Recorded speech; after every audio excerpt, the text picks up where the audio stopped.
India பாகிஸ்தானின் தீவிரவாத முகாம்கள் மீது தாக்குதல் நடத்துவதை எப்படி தவறு என்று கூற முடியும் என அந்நாட்டு எம்பி கூறியுள்ளார். இந்த ஆண்டு ஏப்ரல் 22ஆம் தேதி அன்று ஜம்மு காஷ்மீரின் பஹல்காம் பகுதியில் பாகிஸ்தானை சேர்ந்த தீவிரவாத அமைப்பு நடத்திய கொடூரமான தாக்குதலில் 26 சுற்றுலா பயணிகள் கொல்லப்பட்டனர். இது பெரும் அதிர்ச்சியை ஏற்படுத்திய நிலையில் பாகிஸ்தானில் உள்ள தீவிரவாத முகாம்கள் மீது இந்தியா தாக்குதலை நடத்தியது. இந்தியாவின் இந்த தாக்குதலுக்கு பாகிஸ்தான் அரசு கடும் கண்டனம் தெரிவித்ததோடு பாகிஸ்தான் இறையாண்மையை இந்தியா மீறியதாகவும் குற்றம் சாட்டியது.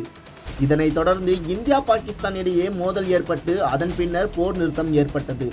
இதனிடையே பாகிஸ்தானில் செயல்பட்டு வரும் டிடிபி என்று அழைக்கப்படும் பாகிஸ்தான் தாலிபான் அமைப்பு பாகிஸ்தானில் பல்வேறு தீவிரவாத தாக்குதலை நடத்தி வருகிறது.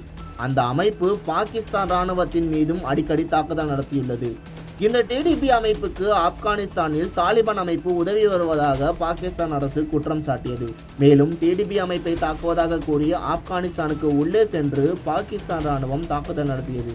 இதற்கு ஆப்கானிஸ்தான் கடும் கண்டனம் தெரிவித்ததோடு பாகிஸ்தான் இராணுவத்தின் மீது பதில் தாக்குதலும் நடத்தியது. இந்த தாக்குதல் குறித்து பேசிய இராணுவ தளபதி அசீம் முனீர் பாகிஸ்தானின் நலனுக்காகவே இந்த தாக்குதல் நடத்தப்பட்டது என்று கூறியிருந்தார். இந்த நிலையில் நாம் ஆப்கானிஸ்தானில் நுழைந்து தாக்குதலை நடத்திவிட்டு இந்தியா பாகிஸ்தானில் தாக்குதலை நடத்துகிறது என்று எப்படி குற்றம் சுமத்த முடியும் என பாகிஸ்தான் எம்பி கூறியுள்ளார். பாகிஸ்தானில் ஜமியத் உலமா-இ-இஸ்லாம் என்ற கட்சியின் தலைவரான மௌலானா பஸ்லூர் ரஹ்மான் அந்நாட்டு எம்பியாக செயல்பட்டு வருகிறார். இவர் கராச்சியில் நடைபெற்ற நிகழ்ச்சி ஒன்றில் கலந்து கொண்டுள்ளார்.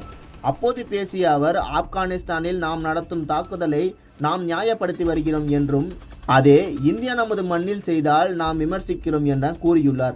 மேலும் நாம் ஆப்கானிஸ்தானில் சொல்வதைப் போல தீவிரவாத அமைப்புகளின் தலைமை பாகிஸ்தான் மண்ணில் செயல்பட்டு வருகிறது என்று இந்தியாவால் சொல்ல முடியும் என்றும் கூறியுள்ளார்.